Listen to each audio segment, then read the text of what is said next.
What's up, guys? Welcome back to the PricePlow podcast. Today it is August 23rd, and we're super excited to be talking about one of our favorite functional foods. So we got with us today Ike, or I should say Brownie Ikalina. I'd always call you Ike, Brian. Also JP Lanza, and of course Justin Weeks from Europa. So we can finally really announce that the new AP Prime Bites, the guys here are from both AP Prime Bites and Europa, is a authentic collaboration with Europa. So that's why it's purple. So thank you guys for joining us. I'm super excited to talk about everyone here, where everyone's from, what we're doing, and really what the idea behind all of this was. So thank you guys for joining us. No, Ben, always a pleasure having us. I think it's pretty cool. I think this is Justin's first time here, possibly even Europa's representation. So this is something I think is pretty cool. We get to elaborate on what distribution is and retail. And it's a little bit different, I think, right? I don't think everybody kind of understands how that kind of works at the end of the day. And we'll dive into why we decided to do what we did with this purple velvet brownie and why it actually means a lot to us in Europa and even our brick and mortar retail stores, which you guys know is probably the bulk of those who follow PricePlow, right? I mean, they're always looking up to what you guys are doing up there. So I think this is a different conversation. Happy to be here. Don't know how you want to start it, but let's roll. Yeah, I think you hit a really couple cool points is that with PricePlow, we so often talk about the end consumer and the brand, and sometimes we talk about the brick and mortar stores in between, which is something we love to, collaborate with those guys. But to actually talk about how that occurs with such a veteran company of the industry of that, it would be really cool. I think a lot of consumers are interested in how this process works because there's been so much transparency over the last couple of years and how brands are built, where they go, how they do this. But no one has really told the story of Europa, or at least how they bring all of this together. So maybe if you want to talk about where did Europa come out of? Where did they come from? Justin, can you tell us a little bit about Europa as a whole? Yeah. So Europa originally, right? It started in the gym business with two guys, Jeff and Eric, around 1989. And then from there, they really found their niche market, which was in the gym business. And then from there, you fast forward, call it 27, 28 years, of the up and down the street business, working with key partners, brands, customers, et cetera, in the various categories that exist out there, right? The fitness channel is still our largest channel. It's our largest growing channel. Over the years, we opened up a lot of big box retail when a brand had reached that point to where it could cross the aisle. And that's essentially a lot of what goes into that, right? I mean, we're really kind of the conduit between the brand and the, B2B retailer. And then, as we all know, or as at least most of us probably know, the pandemic comes around, puts a lot of people in a bad place. At the point in time, roughly March of 2021, as I stated, our biggest lion's share of business was this gym business. Well, we all know what happened, right? 8,000 people that I service basically shut their doors. They have to. And then one of those things that we pivoted around, and hindsight be it 2020 is always very clear, right? We knew that we had to center ourselves somewhat around the big box retailer just because they were essential business partners, essential to everybody's obviously everyday life and economy, et cetera. But what does it do? It ties up your available cash flow. Right. So then you start leaning in that way. And hindsight 2020, if we had it to do over again, I would argue that, we would have probably tried to figure out a cleaner way to rally against the everyday, business owner, right? The small business owner, and trying to figure out basically how we support those guys. One of the things that's obviously, I think pretty obvious is like when you work with your big partners, right? Your HEBs, your Harris Teeters, your Academy Sports and people of that nature. When you get in the door, it's extremely important that you stay in the door. If you don't stay in the door, then you rarely get a chance to go back into the door, right? So again, hindsight 2020, would we have picked a different path? Probably. That said, roughly around May of 2021, Jeff and Eric had financially vested into the business all that they could. We wound up bringing in an equity partner out of New York called AFI. Those guys came in and really kind of took on the business, infused a ton of capital into the business, to make sure that we continued to run down the road and try to stay healthy. Because I felt like Robbie, and a couple other people felt like obviously our business model was still very sound. And then ultimately, okay, how do we not only do what we did well, but now how do we make what we do better? And that's kind of one of those things that we're still asking ourselves today, is how do we continue to grow? How do we continue to be a resource for our brands and ultimately our customers, right? And that's one of the reasons why we're excited about, a brand like AP, right? It's new innovation. It's something new to bring to the consumer, that it's not your typical bar, it's not your typical snack item. There's some variety there that basically brings something new to the fold. So that's where I see a lot of our future headed, is making sure that we partner again with the right people to continue to move in the right direction. Yeah, I remember early on when I worked at a brand, I was working in wholesale. I remember asking someone like, why would you ever go to a distributor instead of buying direct from a brand? I didn't understand and I wanted to learn more. And a smaller store explained to me that, with so many brands, there are minimum order quantities, there's shipping to pay for, there's all sorts of different problems that are kind of, barriers to entry in some ways. But with Europa, you can order 17 different brands and not have to worry about, if I'm ordering from AP, I got to order this much. If I'm ordering from these guys, I got to order this much. Yeah. And you can support smaller businesses a lot more efficiently in that ways. So I feel like every 2 years I hear, oh, Europa's not doing too well. You know what that means? Or, oh, Europa's doing really well this year. You know what that means? Like, I'm always hearing, I've never spoken with you guys. So it's always so funny because I'm always hearing like, oh, how is Europa doing this year? But whenever I go into small businesses, they've always got that Europa sign or the Europa, the little guy up. So you guys are really ingrained in the culture in the industry. I mean, I used to go to the Europa expos, it was a big name for a long time. And I think we've all had to change in different ways, whether it's adapting to more D2C brands, it's adapting to social media, it's adapting to all sorts of different changing parts of the industry. I love to hear that you guys are focusing more on small brick and mortar, because the more that we get into this, the more we want to support those guys. I mean, that's really the base of our culture, Well, and I would say that any brand would say the same thing, and Ike and JP would support this comment 100%. At the end of the day, a brand, would much rather ship pallets and trucks than boxes. Oh yeah. Right. And really at the end of the day, that's kind of why distributors such as myself exist. And to your point, right, you can be a consolidated effort for people. A lot of business owners are one person, maybe two or three, depending upon the size and scope of their business. They don't have time to make that many phone calls. They don't have time to create that many invoices and have a staff that's built to basically support it, right? So that's really where, a person, like a Europa kind of comes into play. So that's all great. And with all that said, fast forwarding into 2022, AB Prime Bites is like growing astronomically. Like, I remember I said early on, like, everyone's enjoying these brownies, and I had some comments like, I don't even know who they are yet. And then like 2 weeks later, like everyone was talking about AB Prime Bites. Like I was eaten by the box, I feel like. You stocked up for sure, man. Dude. But I gotta rewind it back real quick, because I think there's an important thing to talk about here. Sure. Jeff and Eric, the founders of Europa Sports. If anybody's had the pleasure to meet these guys, they are the pioneers of this industry, straight up. I mean, these guys started 27 years ago with a white van driving up and down the street selling, I don't know, Metrex or what the hell was around back those days. Dude, it was Beverly International. Beverly, wow. And that was distribution, man. And they turned that into a $300 million piece of business years later, right? And the most humble, nicest, genuine people you'll ever meet in your entire life.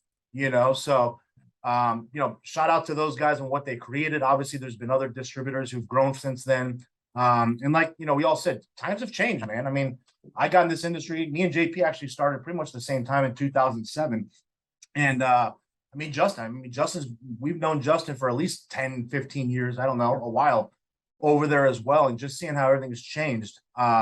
But even from when me and JP started ProSubs, we started and really focused on the brick and mortar retailers. That was, what we were known for, right? And we were always pro distribution for a lot of reasons. If you really peel back the onion and say, what is a distributor great at? They're great at shipping products fast, right? I don't want to be a bank. Let the distributor be the bank at the end of the day, right? We had a massive sales team of, I think we got up to 12 reps at one point. My sales team was out there selling and then we let the retailer decide what distributor they wanted to order our products from. That's it. Pretty easy, right? Who do you want to order from? You put the order in, make sure that rep keys it and ships it. I believe if you order by 3 o'clock Eastern time, you get your order tomorrow. Is that still correct? Yes. Well, So, that's pretty loose. Your freight lanes and your small parcel lanes are all over the place right now. okay. But technically, yes, that is a Technically, thing. yeah, kind of was like that. But we tell these stores like, hey, from a cash flow perspective, you don't need to carry $5,000 in a brand anymore, right? You can manage cash flow a lot better. Don't tie it up into cash for 90, 120 days. But if you can order today, get your stuff tomorrow, you can kind of keep cash fluid at the end of the day, right? You might get terms from a distributor. You get access to buying a bunch of different brands. I hate shipping brownies and drinks direct. I can't compete with Europa's pricing. They have the special boxes, the inner cartons, the tape, the guards. They know how to get these things to a store, not damaged, right? So, I think there's just unfortunately a lot of people that just don't understand distribution at all in the retail game. And you throw the D word, it's I don't buy from distribution, right? No reason why. They just don't buy from distribution. So obviously Europa being around the longest and the biggest, they kind of get into that. But everybody caught a rough time in 2020. And I know this for a fact. Europa's always paid their bills, and things happen with COVID. A lot of big corporate companies, filed bankruptcy in that time, right? So a lot of people didn't get paid, man. But when we started this in January of 2021, made a phone call to Justin, made a phone call to Robbie and said, hey, me and JP, this is kind of what we're doing. And by the way, brownies didn't exist at this point. So, it was, isolates and pre-workout powders, right? Like we love talking about all the time. We're going to try to do it again. We're old now. The Hawk's losing hair. JP just gets bigger. But we want to partner with you guys. And, it's not even a question of those guys, right? It's like, JP, you guys are there. We're in. Count us in, right? And they brought us in. So, I'm a little guy. That means a lot to us, obviously. Fast forward a couple months, we create these brownies. And, like Ben said, nobody knew who we were. And in a short period of time, people started talking about brownies. But what a lot of people don't know is Europa really helped us fund that project. Literally, they helped us create that project, right? So the brownies most likely wouldn't have existed today without Europa Sport in those early days. So you kind of wind that whole thing together. And yes, we're with all distributors at this point for the most part. We do our best to keep pricing the same from all distributors. There are some retailers that obviously want to work direct. Obviously, we'll support that. But we wanted to create something that we can kind of, go back to Europa and go back to those brick and mortar retailers. And I think we should talk about what a brick and mortar retailer is typically. It's your mom and pop shops, individually owned, maybe 1 or 2 stores or gyms, not a corporation. Those are really the ones that help start any supplement brand today, right? Justin, this, you don't really create a brand today and automatically go into HEB in 2 months. So, you got to create some sales history, some data, some demand, some awareness. Now, obviously, direct to consumer is a little bit different because you can create it there, but it's usually those mom and pop stores that kind of put you on the map. And I've been there a few times. It gets to a point where you're growing. Now Vitamin Shop wants the brand, right? Now GNC wants the brand. Now Academy Sports or HEB. And like Justin said, you're talking pallets, truckloads of product at the end of the day, right? I love my brick and mortars, but unfortunately, it gets to a point where they're a little bit of a pain in the ass down, with a lot of things. Now we're invoicing, we're collecting payment. We're paying with 7 credit cards. It just gets a little tedious and tough sometimes. So businesses have to do what's best for them to kind of keep moving forward. But with that being said, we started working on the purple velvet. I think we announced it yesterday officially. Brownie, and I wanted to create something that had a little bit of meaning and it connected it to Europa, right? And if anybody doesn't know about Europa, their color is purple. It's always been purple. They love purple. Their office is purple.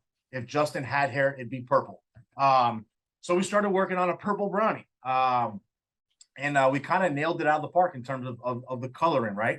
The flavor, you'll see it's similar to almost like a red velvet sweet chocolate with some nice white chocolate chips in there. It's actually my favorite flavor right now. I think JP's as well. This flavor is actually going to launch officially Monday. But outside of that, we wanted to create a brick and mortar exclusive. What does that mean? That means we are not selling this flavor on our website. You can't buy it on our website. You can't buy it on Amazon. You're not going to be able to buy it on any website.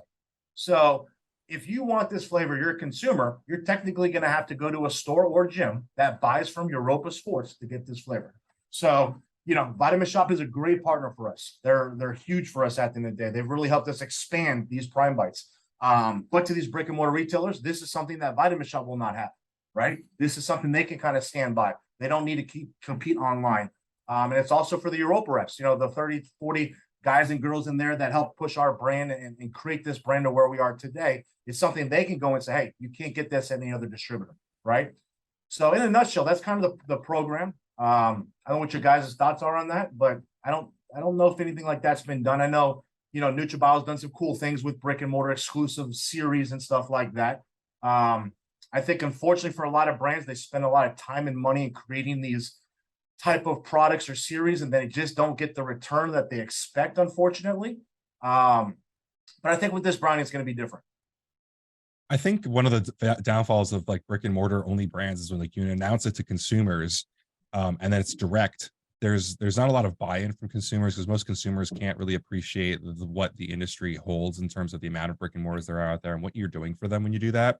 But when you team up with someone like Europa, they can really appreciate that. It comes straight from the person's mouth. And the other thing that I always, you were talking about how some brands don't talk, like they don't like distribution. The second you say the D word, they're like, I don't want to be involved. Is, to me, I at first felt like the word distribution implied getting out of the community, getting away from people who are fitness and health minded and getting into someone who is solely interested in distribution. While this is a business and everyone needs to make money, people want to feel like they're part of something. And Right. Having met people from Europa now, that couldn't be further from the truth. I mean, these are people who love the industry, people who are enthusiasts of this. I wish Justin had some photos of Eric and Jeff back in the 90s, man. Those guys were like 280. They were monsters. The entire Europa sales force is guys who live the life. Like you look at it, yeah.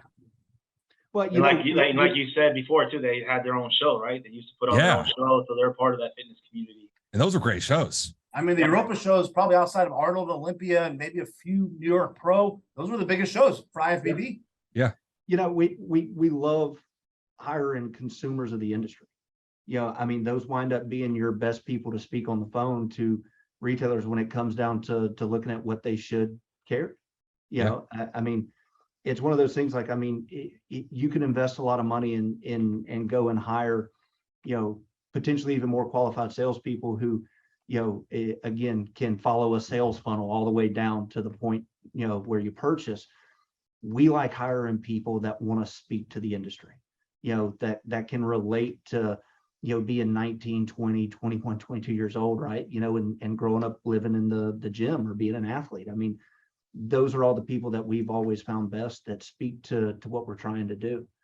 So, and really, Ben, to kind of come back to one of the points that you were making, in terms of distribution, there's really not a brand out there that doesn't exist that didn't start, locally.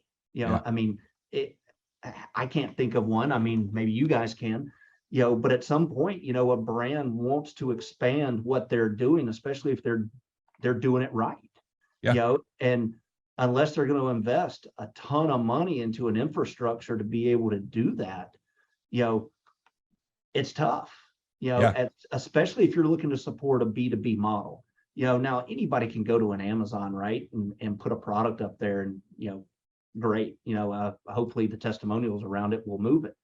I love when a brick and mortar brand gets created, or even an item for that matter, just because it gives something back, to your point a minute ago, around the community.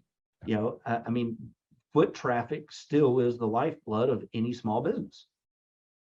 Yeah, and that exclusive product is the only thing that's going to drive people to actually drive to that store. Ike said it a minute ago, man. I love exclusivity.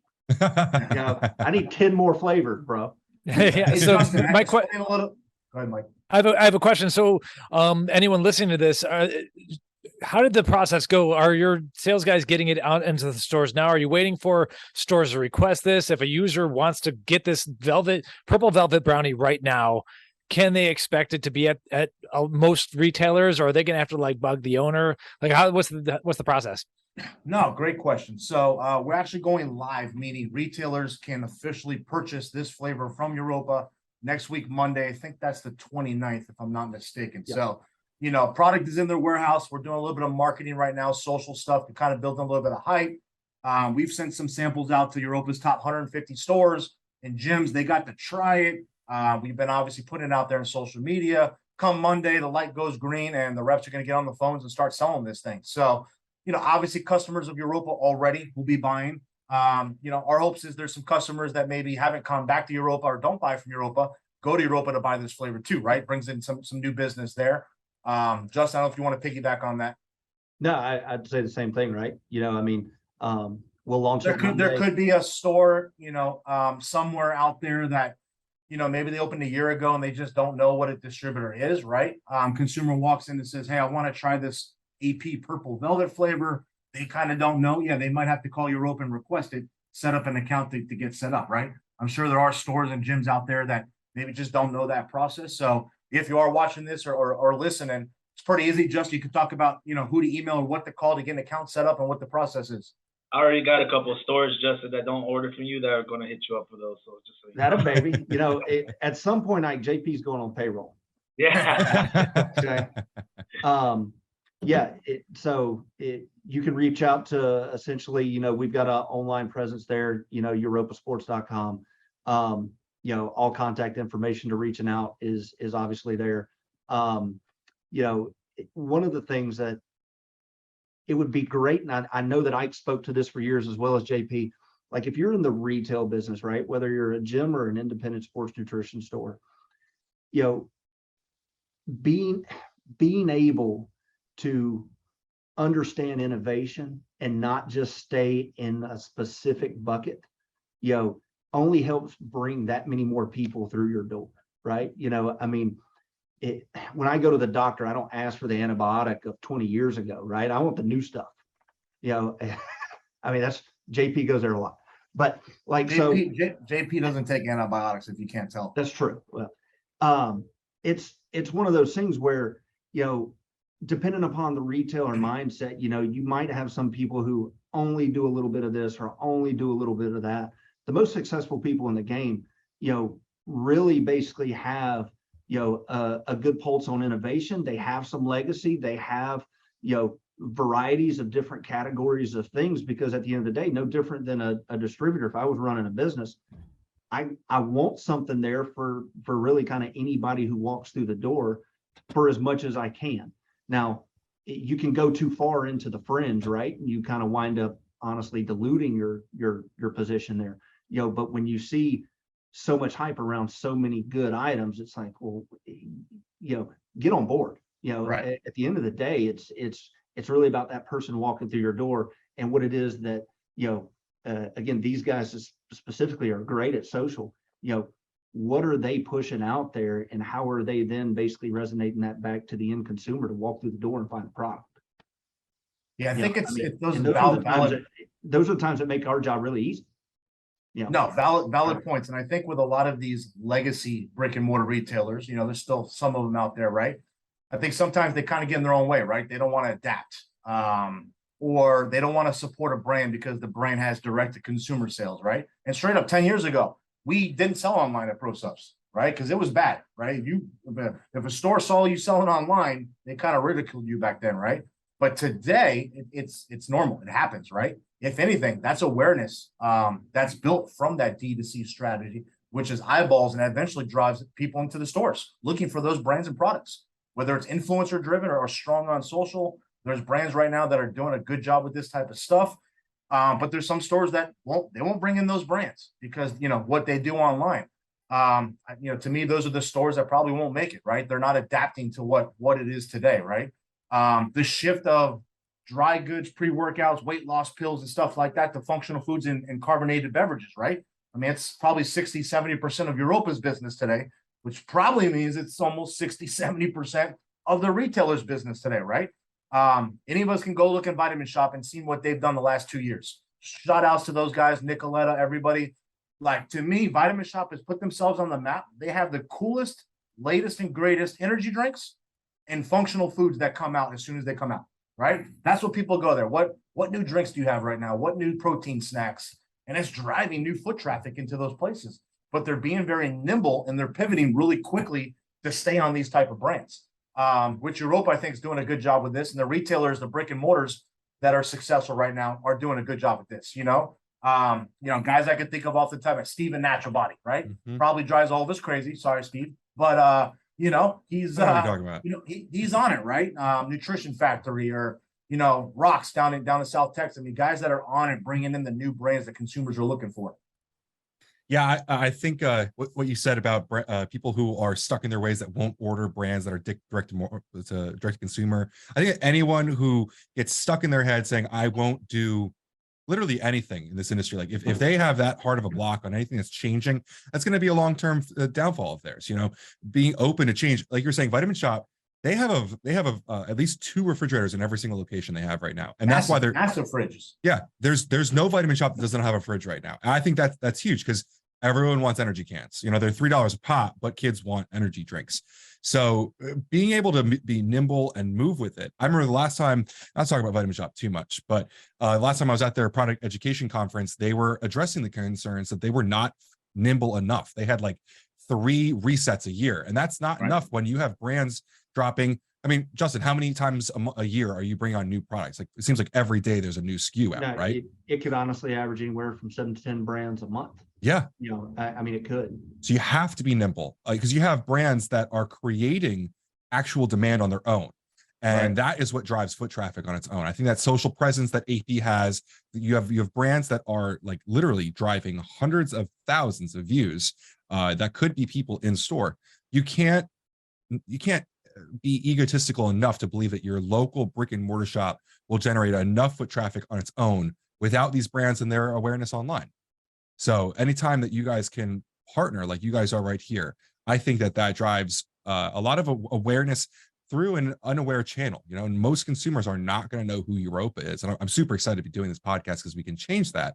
But I'm hoping this whole message helps people understand how this process works, maybe takes away the stigma of working with distribution, right? I can tell you this as well, just dealing with distributors and retailers myself. The ones that are winning out there are the ones that are kind of being like brands. They're getting creative. They're getting innovative themselves. They're going out to the community. You talked about community, man. Yeah. They're going out to creating their own community. They're, shout out to Connor at Fitness Society. I'm gonna give him a shout out because he's a young guy. He's hungry, and he's one of those guys that when Ike and I walked into his door, he had no idea what a distributor was. Like, hey, I was gonna bring that example up. So that's a perfect example. Yeah, he had no idea what a distributor. He was, what do you mean? I just buy direct. I didn't know there was even another option. Again, this guy's young 20s, hungry, entrepreneur, has a dream of, having his own store. He did, and he's growing it rapidly, and now he orders to them, and he has a whole section. Young kid grew up on social media, had the idea, I want to own a supplement store, finds a building, and then what does he do? He goes on Instagram to find the coolest brands. He DMs them and says, hey, how do I buy them? Literally had no idea that a distributor existed. Nothing bad about distributors, but the concept in that young guy's mind just literally had no idea what it was. Has social media ever been a idea for Europa, Justin, like in terms of getting ahead of that? Because this is something I see a lot of the younger kids. They think, Ike on Instagram, I got to buy from him. And when you talk to the veterans, they all went straight through distributors. And maybe that's because they didn't have social media to get that direct connection, that transparency. Yeah, that's, Ben, to your point, like one of the things I think that we know well about ourselves is that we don't do everything right. And we're not good at everything by any means whatsoever. We probably should look at more of that concept. I'll tell you right now, for us, we're somewhat kind of staying in our lane, solely for the fact that we know we don't do that really well.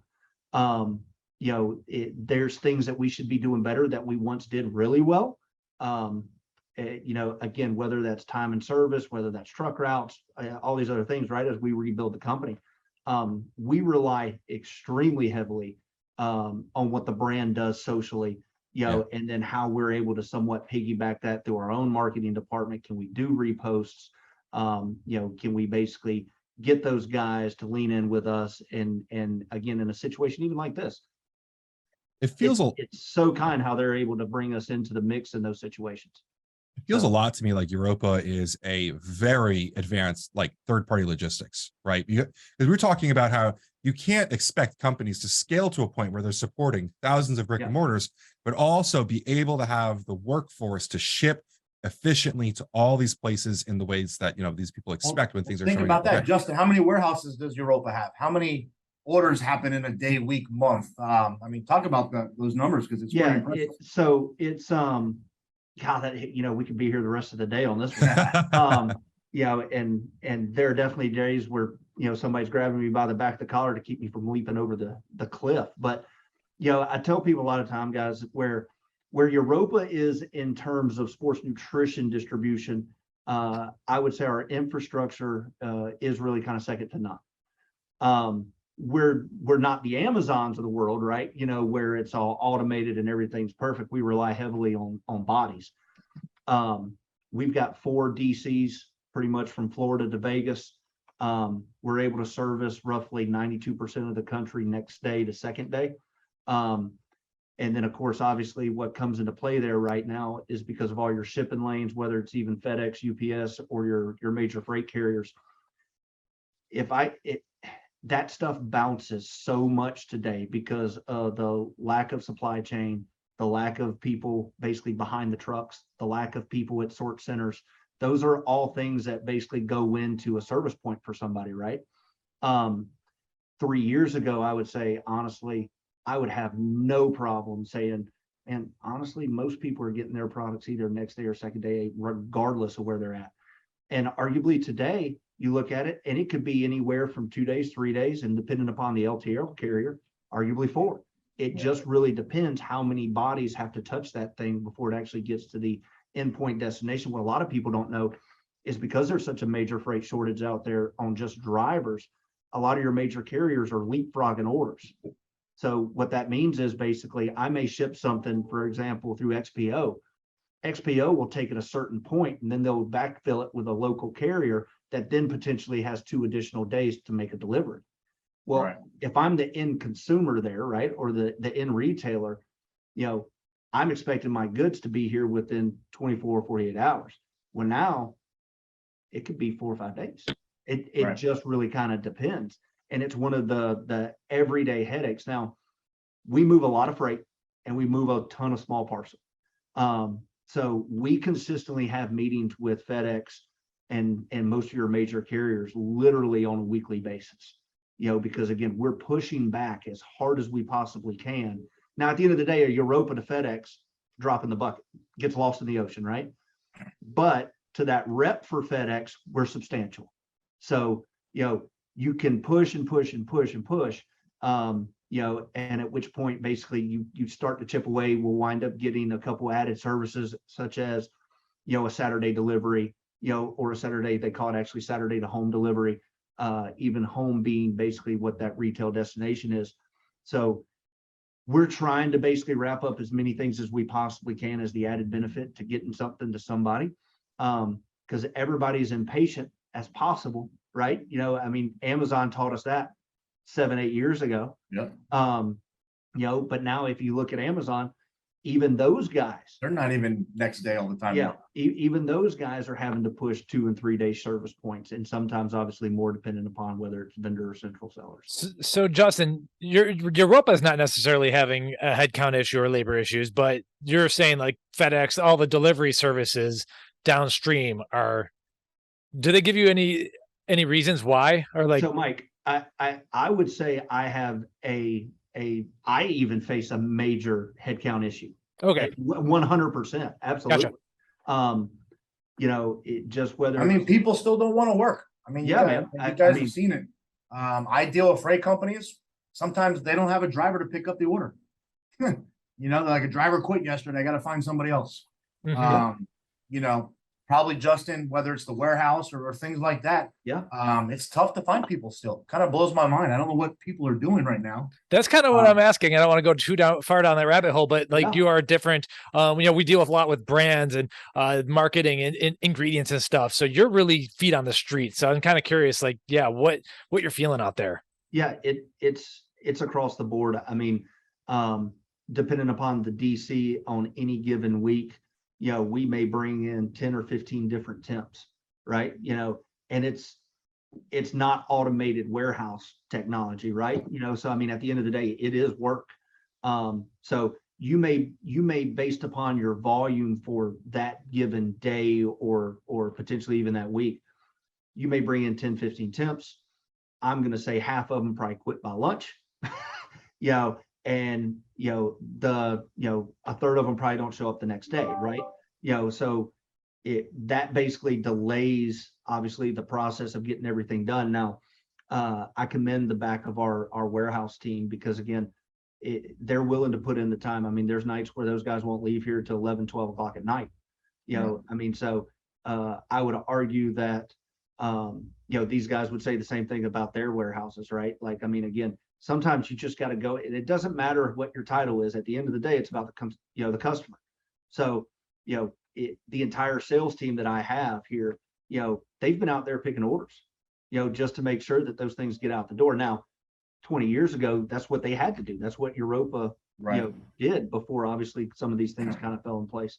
And I would even argue that there's probably not a distributor out there to that same degree that faces those same challenges. And again, and there's a lot of good ones out there. I'll be the first to say it. But labor force and quality of labor are definitely everyday challenges for sure. Well, I mean, you guys probably know this, but I can tell you probably 3 of my manufacturers would probably be 4 to 8 weeks faster if they had more employees working right now, just because they can't run two 8-hour shifts. They don't have enough people to do that. At our bakery that makes our brownies, we've had a lot of people show up one day and they don't show up the next day. It's pretty crazy. So, on the whole labor force thing, I mean, it's not just our industry. I think everybody's probably seeing it at some level, right? But, touching on the warehouse, I think it's always good to give them a shout out, because none of us from a brand side, the distribution side, we can't do what we do if we didn't have really solid people in back shipping. And I mean, there's a lot that goes into that, man. So, shout out to those guys and girls in the warehouses, keeping people going, Yeah, that's the Absolutely. hard work, Thank you. for sure. Hey, Justin, is there a minimum order, or Yeah, I how wouldn't does, know a gym or retailer wants to get on board with you guys? Is there a minimum order? Is there free shipping? How does that whole thing work? So minimum order today for Europa is $300. Okay. Anything dry good related, as long as it gets $300, there's free shipping associated to it, regardless of how much shipping rates have increased. When you start getting into beverage becomes tricky. It's heavy. It's, I tell people all the time, right? It's like shipping concrete. And concrete in a box is about the worst thing you can do today. So there is a $4 per case freight fee that's associated to that. We do run local trucks. Our trucks typically have roughly about a 4-hour circumference basically around our given DC. So we're able to touch, arguably multiple states and multiple cities inside any given route. And it's one of those things like, we've met on it, obviously, even as early as this morning. We're trying to be as compassionate as we can in the process, with being as real as we can in the process. So even at $4 per case, that doesn't even sniff basically what it costs me to put that case in a box. Yeah. It's not even close, right? It's roughly about 30% of what the actual freight bill looks like on an order going out the door. And then depending upon where we basically try to granularly get in there to basically make sure that your weight ratios make the most sense, anywhere from basically pound 1 to 24, depending upon what you're putting in that box, equates to X. So I give people the water example all the time, right? So at the end of the day, any of us could go to Sam's Club and buy a case of water for what, $3? I can't ship something for $3. Not that something that weighs basically, 20 pounds, 19 pounds, right? So I tell people, and I explain this to salespeople all the time, right? Where it's like, man, my profit on that thing is, 25%. Okay, great. If it's a $5 item that weighs 19 pounds and you're making you're making 25%. Well, at the end of the day, if it's costing me $11 to ship it, I don't care what you made on it. You lose. And those are basically the things that we have to be very cognizant of as a business, while at the same time, being very transparent, or as transparent as we can with the retailer, right? Freight and the cost of doing business today is a real thing for everybody. There's not a gym that you could walk into in the nation that says, oh yeah, everything that we buy today is the same price as what it was. Cleaning supplies are up, paper towels are up. Like, it doesn't matter if somebody's touching it and it's being delivered, it's more expensive than what it was 24 months ago. Yeah, absolutely. It's just a thing, right? Yeah. And even to Ike and JP, right? And I would say this for any brand out there. Everybody has taken those kind of universal price increases that start at the top, whether it's from raw goods to packaging to label, all the way down to production and then putting it on the road. So it's one of those things where I love seeing, I call them better bad choices, right? When you take a snack item that everybody loves in the form of a brownie, make it healthy, that's always going to be a better bad choice, in my opinion, than going and buying a Toll House, or Betty Crocker, brownie mix, right? Right. And those are things where I sit there and it's like, okay, how do we basically get this to more people, faster to help improve so many other positions for us? So it's a challenge across the board, just depending upon which category of item you want to talk about. That's actually something we've heard a lot in the last probably 2 years, maybe 3-4 years ago. We were hearing like, here's our protein bar, it tastes pretty good for the amount of protein in it. Blah, blah, blah. And like 2 years ago, we started seeing, well, it's better than a Kit Kat bar. There's added protein, like we're seeing bars like 85, 95 grams of carbs, but there's 25 grams of protein. There's 25 grams of protein. It's and I mean, we won't get too far into the protein size, but that, leveraging that protein does help. It does help in some ways. I would Well, much it's like rather. everything comes back full circle. I mean, probably me and Justin I remember when I was playing ball. Remember the Detour bar? Oh yeah. I mean, that I don't remember that being low carb, low calorie, but it tasted like a Snickers with protein. Dude, it didn't take long though for that thing to become the U-turn bar. Yeah. Well, we'll say it does taste a lot better. Obviously, technologies and everything's a lot better now, and how you can make these things better. We have, we've got a great baker that's, helping us create these brownies. We've got a lot of flavors. Next year, you'll see some pretty cool licensed collaborations dropping. We got some other things in the works. I'm drinking our final energy drink. That'll be coming out at some point. Europe will obviously be carrying that. But no, we're blessed for the partnership. We thank all of the brick and mortar retailers that have supported AP Regimen, AP Prime Bites from day one. And hey, we talk a lot about brownies and things like that, but our supplements are top, they do really well. Ben, Mike, you guys have tried them. Justin, I think so. Yep. We'll continue to expand there where it makes sense and where we can win. Yeah, I think talking just about your AP Bites is doing the brand a disservice. You guys have some real competitive products. They're competitively priced as well, as in addition to being great formulas. So we'll have to talk about that as well. Yeah, I've been meaning to hit you. I drilled a tub of the Legacy pre-workout like pretty fast. So yeah, I might be due for a re-up. It's I'm not gonna say underrated, but it's a product that I think deserves even more love than it gets. Yeah, I mean, it's one of my favorite products I've created there. And stack it obviously with the pump. JP loves it. It's just, it's not a high stem bump. What people are looking for at the end of the day. It's got some really expensive ingredients like PKTP in there. We'll continue to expand on that Legacy series and creating some of those type of things. We do have a really good pre-workout RTD out there right now that's not carbonated. You'll see a caffeine-free pump RTD that's coming out at some point in time that we're working off. So, we're expanding the categories that, Europas and retailers and vitamin shops and everybody's winning there right now, right? Grab and go, functional foods, beverages of that. But we will continue to have some really, really good supplements. Is there, and this might be a question for Justin as well, is there a pretty decent demand for the stem-free RTDs? Because obviously people are going to those fridges generally for caffeine. What's been the demand on that one?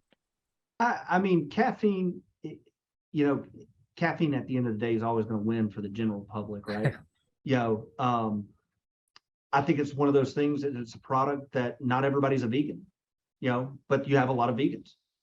And I lump it into somewhat the same kind of category to a degree, right? Where it's like, I love the variety of having products and items produced that cater to more than one specific group of person, and then really at the same breath, I mean, I would put Ike a little bit on the spot and JP, and say, as your business continues to grow and develop, at what point do you guys kind of start, narrowing that focus over, not just creating, good snack items and good everyday sports nutrition items, but is there ever a point you decide to lean a certain direction?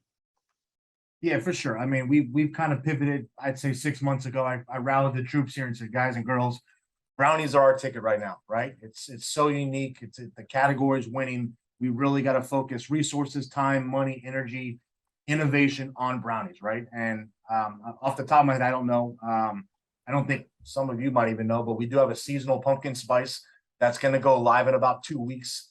It's en route to you guys, PricePlow. Actually, Justin's probably already there at your office, but we probably made 6 or 7 flavors this year. It's been a pretty busy year in terms of innovation there. We're working on something really big. I think Ben got a sneak peek when he was here earlier in the year. Yeah. But I think it takes these brownies times 100. Like, it's pretty next level if we can get that thing done. So we're focusing there. But me and JP, we're true to sports nutrition. We love our supplements, right? But one thing we do is we have a pretty good international business right now. And believe it or not, internationally, you still sell a lot of sports nutrition. So we're able to kind of funnel and push product overseas, which helps keep our inventory and cash flow down. Where we're not sitting on a ton of supplements, if you will, while we try to compete here domestically in the US, But on the pump RTD, pump is in right now. You go to TikTok, you follow that 16 to 24, they're all chasing the pump. They're eating brownies and Rice Krispie treats and all other kind of crazy things, right? There's, I think, one pump RTD out there right now. Justin carries it, and actually does well. We're not going to talk about, anything else there, but I think we can create a more up-to-date formula, something that tastes really good. And a lot of these people working out today, they're already consuming a pre-workout powder typically before they go to the gym, right? So if we can create something that they can buy to give them a little bit extra blood flow, and one other little tweak, we're gonna have some essential amino acids in there, right? That category's kind of been diluted. So kind of a 2-in-1 type of product. I've been pretty excited about this drink. We've had to pivot. The manufacturer that was going to make it is not making it anymore. So I had to find a new manufacturer, slow down the process a little bit. But I think the pump drink's going to do well. Yeah, I think there's an emphasis on getting away from lots of stims. I know that you guys were at Pro Subs. I mean, you guys sold a lot of stims, but we sold a lot of stims. Yeah, I think things are moving around. Oh God, I'm afraid of that thing. Yeah. My God, Bird. Talk about stems. When I saw that bottle he just held up. I tell you what, though, in terms of appetite suppressant and everything goes in, honestly, great product. I don't really want to eat things. You just sweating in that shirt for 6 hours with the beadless dripping down your At least it makes it. Hey, dude, it makes it feel like I did something. Ben was supposed to take it and video the experience, but I haven't seen it yet. I'm not ready for that yet. I'm not. I've been asking for that video for a while. I'm going to hold Ben to it. We're going to do it. We got to talk about the purple velvet today, I think. I was going to say, Ben, you and I go to the same barber, bro, and I'm telling you right now, it's going to be awkward. Yeah, it's bad. I took it once and I was like, wow, this is intense. That is some stuff, man. I sweat enough with just running on my own. Is there a point with these brownies where you generate so much interest that you can translate that into your powders? Like, do you guys convert people into the brand from that first initial impression of brownies? Yeah, for sure. I mean, that's already happening a lot, right? It's a little bit tough because we kind of segmented AP Prime Bites kind of, in a sense where it's becoming its own brand, where we can also expand into different iterations of snacks outside of brownies down the road, the AP Prime Bites series, right? But hey, we know, what Ron did with One Bar. We know, the Lenny's and Larry's story, right? These brands became $100+ million brands, one item times what, 5 to 10 flavors. Yeah. So, we have a little joke here, JP, and I tell you, we might just sell brownies in a year from now. If it takes off like that, it is what it is, right? Yeah. But definitely people getting into the category and buying brownies, I think then they realize, oh, wow, you guys also make supplements, right? We got to find a little bit of a better way to connect the dots there. It's I will say, Ben, I do get that quite a bit, though. I do get some retailers that only have interest in brownies. Once they get it and see it sells well, they'll say, well, this is pretty good. What else do you guys got? Right. So they kind of that brownie's going to lead to trusting the brand a little bit more and sparking more of an interest to see what else that we got. Well, because we've seen both sides by Ike too. Ike knows his formula, so. But we've seen both sides of it, though. We've seen definitely brands that are able, like Lenny Larry is able to do every single flavor of their cookie and stuff. But then, VPX, like they sell bang like crazy, but I don't remember the name of their pre-workout also. You know what I mean? Like so you want to be able to convert them over, and you guys have a wonderful line. I'd love to see people come over, but like you're right, you did like AP Prime Bites was very segmented away from the sports nutrition. But I love the look of your sports nutrition. I love Ike. You came up with the whole modern athlete idea. You know, you've got a lot of people on your team that are not just, you know, just bodybuilders, which is obviously where a lot of this industry came from, was your, you know, your local meatheads. Right. And you guys have really moved into like active lifestyle and so much more. It includes bodybuilders. Definitely. I mean, you got a great pump product alone. That thing drives pumps, but there's so much more to this industry now that you guys seem to really be adapting to across all of it. So, Well, I mean, supplements are supplements, right? Supplements supplement typically something missing in your daily diet or something you're not getting enough of, right? mhm. And you know, to classify bodybuilding supplements, I mean, you could say a pre-workout's a bodybuilding supplement, but at the end of the day, if, you know, if it kind of helps you get to the gym, have a better workout, a little more endurance, bust out a few more reps, you don't got to be a bodybuilder to do that, right? All So right. active lifestyle, Alpha Prime is our mother company. I actually started the clothing company in 2017. If you know anything about our clothing, it is that active athleisure, modern type of fit of apparel, made for a little bit of everybody. And that's kind of what we wanted to do with the supplements. So, you know, we do have really good pre-workouts and pump powders, but actually we win a lot. It's our items like our greens and fruits powder. That's actually one of our top selling products. Our vegan. You can ask Justin. Europa rep said it's the best tasting vegan they've ever had. Nobody talks about our vegan, right? We kind of went, you know, we just came out a product called C3. It's very simple. It's collagen peptides, CLA, and carnitine.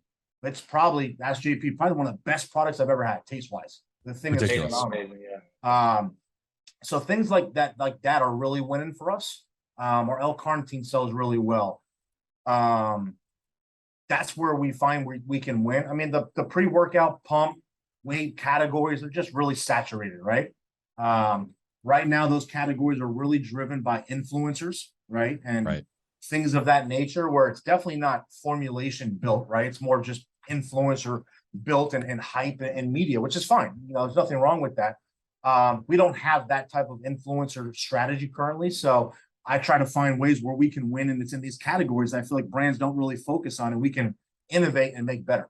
Then eventually, oh, you know, we love your greens, we love your vegan. I know you know, our whey isolate and whey powders are great. They're really good proteins, but I mean, it's tough to compete with some of these, you know, monsters out there that have been selling protein for 30 years. For sure. For sure. You mentioned like formulas are not the drivers of sales, and it breaks my heart, but you know, because I'm like Mike, like I'm a nerd with this stuff. You know, I You're love, like me, man, but I you love know, new ingredients. and you've worked for some companies that make some really good quality and formulation type products, right? And they do sell, but what it boils down to is education. It's tough to really get that education to the end consumer, especially when you start talking ingredients and things like that, right? And we live in a world now where TikTok is dominant. It's the number one social app in the world. Average median age of something on TikTok is 25 years old. It's not 14, right? It's right in the middle of our target demographic for supplements. And guess what? Whatever influencer or TikTok kid they follow, whatever they tell you to take, they're taking. They ain't turning the bottle around looking at the label. Yeah.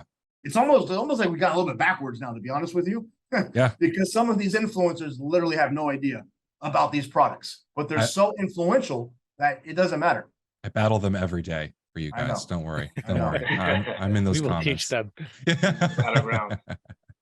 Well, I think I got a lot out of this. I think a lot of people are really going to appreciate the discussion. I think we brought a lot of stuff to light that people are going to learn from. Honestly, yeah. I mean, this brought a different angle than anything we've ever had. So, Justin, we really do appreciate your time and talent. I wouldn't mind doing this a couple times a year or something, just to get like the ongoing what's going on, feet on the street, like I said before. Do we have a few more minutes? I do have one other question.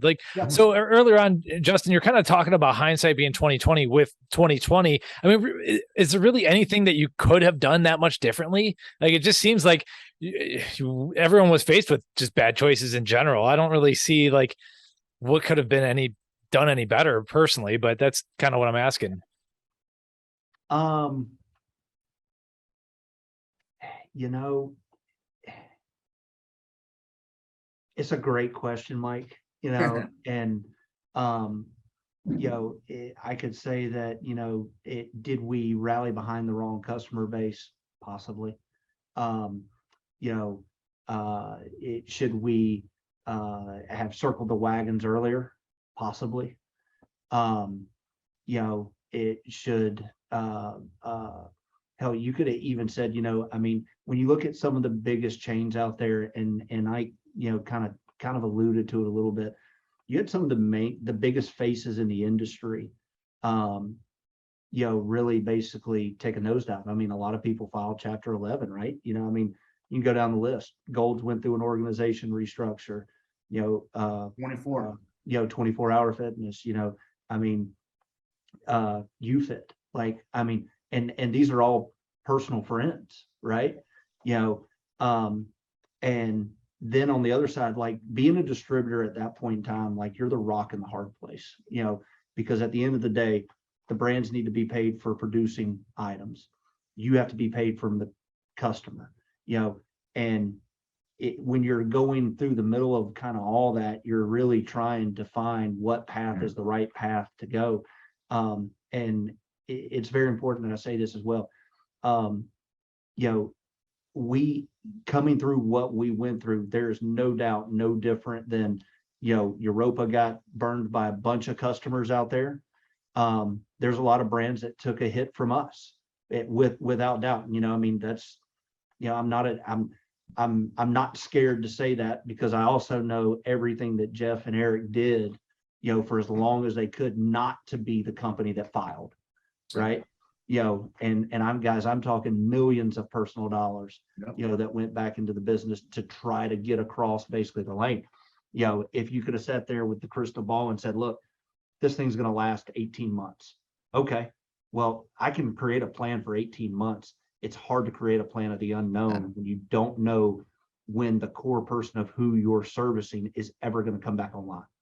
You know, and that's the hindsight 2020 of really trying to understand timing. And then, you know, we put a lot of work and effort back into stabilizing relationships with brand partners, stabilizing relationships with customers. You had people who activated really on out of the gate. These guys are a prime example of that. You know, and I would argue that your friends are always going to be there to try to help you. You know, and luckily and fortunately for us, we have a lot of good friends on the brand side, and we have a lot of good friends on the customer side. You know, and that's probably, Mike, you know, when I say hindsight 2020, right? You know, there's still questions. You know, I don't know that it was any one thing that said, yep, you know, put a dot on the map there and that's going to fix the situation. Man, it was like the perfect storm of storms, right? You know, it felt like, you know, New Orleans anytime in June. Mm-hmm. You know, I mean, Yeah, I remember I had some personal conversations with Jeff and Eric in 2020. I was at a different brand dealing with some stuff as well, and we're trying to figure out, well, how do we pay athletes? How do we make product? How do we do this, right? And you know, hypothetical numbers, but at the end of the day, let's say Europa owed brands 20 million, but Europa was owed, you know, 30 million. Those people, they went out of business. They filed Chapter 11. Europa didn't get it. You know, distributors don't make crazy margin. You know, it's not like, you know, there's a bank account sitting there where you can pay it. I mean, it's just numbers at the end of the day, right? And you're talking large multi-million-dollar type of customers with AR. That's pretty massive, right? Like I said, you're open 27 years, have never stiffed anybody. And I also know what Jeff and Eric put into that business, how they made sure they didn't fire reps, how they made sure, you know, they did everything they could to make sure people got paid. And I can vouch for those guys because I had those conversations with them. So again, I don't know. I mean, we were on the phones getting PPP loans. I remember me and Eric talking about how much can you get, right? I don't know if anything I don't think anything could have been done different. It's like Justin said, it was a perfect storm out there. You know, I think Justin alluded to a little bit about circling around the right retailers. Sometimes there's probably retailers that pay you in 90, 120 days. And, you know, that becomes probably a pretty lofty sum at the end of the day. And then, you know, when this kind of happens, you really wish you kind of had that money, right? Or that inventory to sell somewhere else. Exactly. So, but again, you don't know, nobody knew this was going to happen. I mean, I got back from Colombia on February 15th. I think March 1st, everybody decided to shut down. Like it was like that, right? Because I was at Expo Fitness in Colombia, and I came back when they started talking about this. So I don't think anything could have been done. You know, Europa's obviously restructured. They brought in some private equity. And they said, hey, let's put inventory in these warehouses.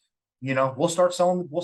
We've got, the logistics and the network. We're going to change how we do business. We've got the relationships. And I still say the majority of people do like Europa, want to buy from Europa, or they might like some other distributors. I don't think anybody buys from one distributor anymore, right? Again, if I'm owning a retail store, my lifeblood is inventory, right? So I need to make sure that I've got friends at all these distributors that I can call if one's out of stock or I need this. They will go above and beyond to get what I need so I can get it in my store, sell it quick, turn that cash in, and order it again, right? The guys and girls at Europa are just ordinary, humble people, right? And they're trying to kind of, I say they're not digging, they've dug out of the hole at this point, right? But still trying to reestablish themselves and kind of, I think Europa has the best chance to kind of bring that social media presence and that type of marketing on what a distributor is. I've been saying this for a couple of years now. JP's heard me say it many times. But I think from a distribution side, if there's a way to kind of market what they do and why they're beneficial, how it can help you run your business, manage your business, I think that would be huge today. Thank you. Yeah, I greatly appreciate that, because that's kind of, those answers are kind of what I was thinking in my head anyway. Like, and so yeah, well, like I said, I do appreciate it. Yeah. With regards to social, and we'd be happy to get Ben's face on the Europa Sports Instagram to do some education there too. So, hey, we've already got JP on the payroll. Ben, come on over. Let's do it. We got on a call after this. Well, I tell you, I can't thank you guys enough for allowing me the opportunity to be here. JP, again, great friends. Look forward to being a resource anytime you guys want to chat. And thank you so much for the opportunity. Yeah, thanks for coming on. Appreciate all the education. Thank you guys. I'm so excited for the new purple brownie coming out. Purple velvet, less than a week away. Start making it. Europa might sell out in 7 days, so make sure you're ready. It's not going to hurt my feelings. Then I get to call you and yell at you. Awesome. All right, guys. Hey, thank you everybody for the time. Justin, we appreciate you as always. And till next time. Thank you, guys. Bye, Justin. Later, Thanks. guys. Thank you. See you guys.